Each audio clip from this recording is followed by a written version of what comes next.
السلام علیکم ورحمۃ اللہ تعالیٰ وبرکاتہ۔ الحمد للہ رب العالمین والعاقبۃ للمتقین والصلاۃ والسلام علی سید الانبیاء والمرسلین وعلی آلہ واصحابہ اجمعین، اما بعد فاعوذ باللہ من الشیطان الرجیم، بسم اللہ الرحمن الرحیم۔ ان الدین عند اللہ الاسلام وما اختلف الذین اوتوا الکتاب، صدق اللہ مولانا العظیم وبلغنا رسولہ النبی الامین المتین الکریم، ونحن على ذلك لمن الشاہدین والشاکرین والحمد للہ رب العالمین۔ خود بھی جیو جینے دو سبھی کو، ایذا نہ پہنچاؤ خود سے کسی کو۔ خود بھی جیو جینے دو سبھی کو، ایذا نہ پہنچاؤ خود سے کسی کو۔ اسلام کا ہے یہ درس منور، نعرہ تکبیر اللہ اکبر، نعرہ تکبیر اللہ اکبر۔ حضرات محترم، آئیے سب سے پہلے ہم اور آپ انتہائی خلوص و محبت کے ساتھ سب سے پہلے آقائے نامدار، مکی مدنی کے تاجدار، دونوں عالم کے مالک و مختار جناب محمد رسول اللہ صلی اللہ تعالی علیہ وسلم کی بارگاہ بے کس پناہ میں آئیے درود پاک کا نذرانہ عقیدت پیش کریں۔ بڑے بلند آواز سے اللہم صلی علی سیدنا و مولانا محمد مبارک وسلم، صلو علیہ صلاۃ و سلام علیک سیدی یا رسول اللہ صلی اللہ تعالی علیہ وسلم۔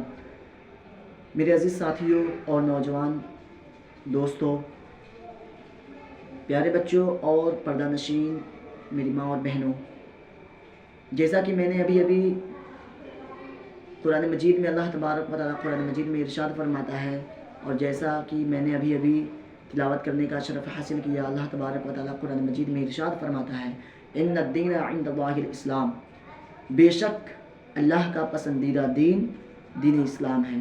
بے شک اللہ کا پسند کیا ہوا جو دین ہے نا، جو مذہب ہے نا، وہ ہے مذہب اسلام۔ حضرات محترم، ہمارا مذہب چاہتا کیا ہے؟ ہمارا مذہب ہم سے اور آپ سے چاہتا کیا ہے؟ ہمارا مذہب اسلام چاہتا کیا ہے؟ اسلام دنیا سے چاہتا کیا ہے؟ اسلام کسی اور سے نہیں، اسلام ہم سے اور آپ سے چاہتا ہے، اور وہ ضرور چاہتا ہے۔ وہ کیا چاہتا ہے؟ وہ یہ چاہتا ہے کہ اپنے ذات سے کسی کو تکلیف نہ ہو۔ مثال کے طور پر عبد الرحمن جیسے کچھ مسلم مارکیٹ میں سامان بیچ رہے ہیں، تجارت کر رہے ہیں، اور جسٹ انہی کے بغل میں 2-3 غیر مسلم بھی ہیں، تو ہمارا اسلام چاہتا کیا ہے؟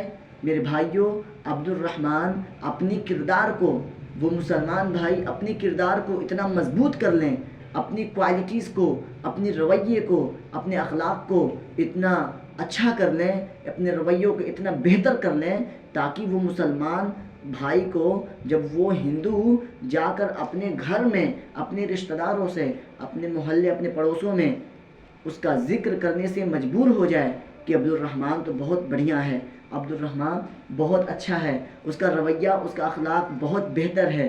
ہمارا اسلام یہ چاہتا ہے، ہمارا اسلام ہم سے یہ چاہتا ہے کہ دوسروں کے ساتھ اچھے اخلاق سے پیش آنا، دوسروں کے ساتھ اچھا رویہ کرنا، دوسروں کے ساتھ اچھی باتیں کرنا، دوسروں پہ چھوٹوں پہ شفقت کرنا، بڑوں کا ادب کرنا۔ ہمارا اسلام یہ چاہتا ہے کہ ہم سے کسی غیر مسلم کو، بلکہ حضرت انسان کو بھی تکلیف نہ ہو۔ ہمارا اسلام یہ چاہتا ہے۔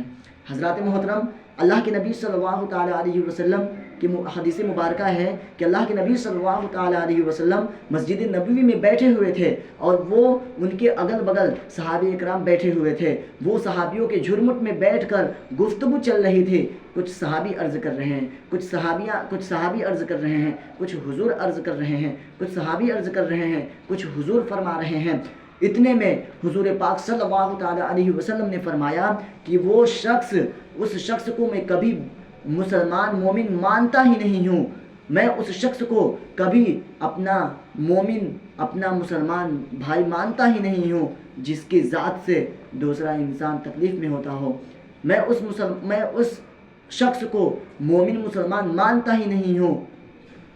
صحابہ نے عرض کیا، یا رسول اللہ صلی اللہ تعالیٰ علیہ وسلم، وہ بدبخت ہے کون؟ آپ بتائے تو صحیح۔ آپ رسول اللہ صلی اللہ تعالیٰ علیہ وسلم نے فرمایا کہ وہ مسلمان ہو ہی نہیں سکتا، وہ مومن ہو ہی نہیں سکتا۔ پھر صحابہ نے عرض کیا، یا رسول اللہ صلی اللہ تعالیٰ علیہ وسلم، آپ بتائے تو صحیح، وہ شخص ہے کون؟ وہ بدبخت ہے کون؟ وہ بدنصیب شخص ہے کون جس کو آپ مومن مسلمان نہیں مانتے؟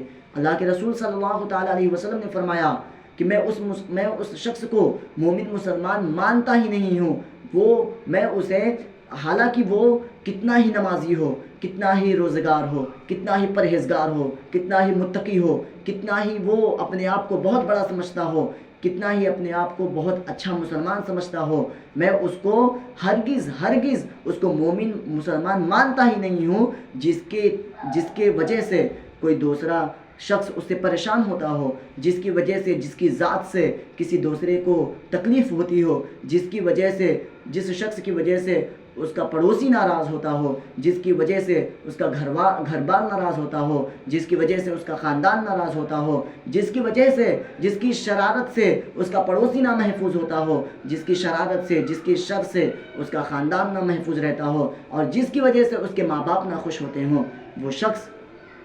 اس شخص کو میں کبھی مومن مسلمان مانتا ہی نہیں ہوں۔ حضرات محترم، یہ اللہ کے رسول صلی اللہ تعالیٰ علیہ وسلم کی یہ سب سے پیاری حدیث ہے کہ اللہ کے رسول صلی اللہ تعالیٰ علیہ وسلم نے صرف مومن مسلمان کے لیے نہیں فرمایا، بلکہ دنیا کے تمام انسانوں کے لیے فرمایا، غیر مسلم کے لیے بھی فرمایا، مسلمانوں کے لیے بھی فرمایا، ہندو کے لیے بھی فرمایا، سکھ کے لیے فرمایا، غیر مسلم کے لیے بھی فرمایا، عیسائیوں کے لیے بھی فرمایا، لیکن حالانکہ اپنی تمام امتیوں کے لیے فرمایا کہ وہ مومن مسلمان ہو ہی نہیں سکتا جس کی ذات سے دوسرا مسلمان پریشان ہوتا ہو۔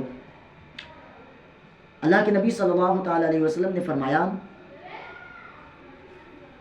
یہ حدیث سب کے لیے اس لیے کہ مومن کے بغل میں ایک سکھ بھی آ کر بس سکتا ہے، ایک ہندو بھی آ کر بس سکتا ہے، ایک عیسائی بھی آ کر بس سکتا ہے، اس کا پڑوسی ہو سکتا ہے، وہ کوئی بھی اس کا پڑوسی ہو سکتا ہے۔ اسی لیے وہ اپنے آپ کو کتنا ہی بڑا مسلمان سمجھتا ہو، اگر اس کی ذات سے، اس کی وجہ سے اگر اس کا پڑوسی ناخوش ہوتا ہو، ناراض رہتا ہو اور وہ ناپسند کرتا ہو، تو اللہ کے رسول صلی اللہ تعالیٰ علیہ وسلم فرماتے ہیں کہ میں اس کو ہرگز اس کو مومن مسلمان نہیں مانتا۔ حضرات محترم، اللہ کے نبی صلی اللہ تعالیٰ علیہ وسلم کی یہ سب سے پیاری حدیث تھی، آپ حضرات اس پر عمل کرنے کی کوشش کریں۔ اگر ہمارے ایک بھائی کے اندر بھی اگر یہ کوالٹیز اگر پیدا ہو گئی نا، اگر ایک بھائی نے بھی اگر اس حدیث پر عمل کر لیا نا، تو خدا کی قسم اگر ایک گھر کا اگر اس بات پر عمل کیا تو میں قسم کھا کر کہتا ہوں، اللہ کی قسم، وہ اس کا پورا خاندان سدھر جائے گا۔ السلام علیکم ورحمۃ اللہ تعالیٰ وبرکاتہ۔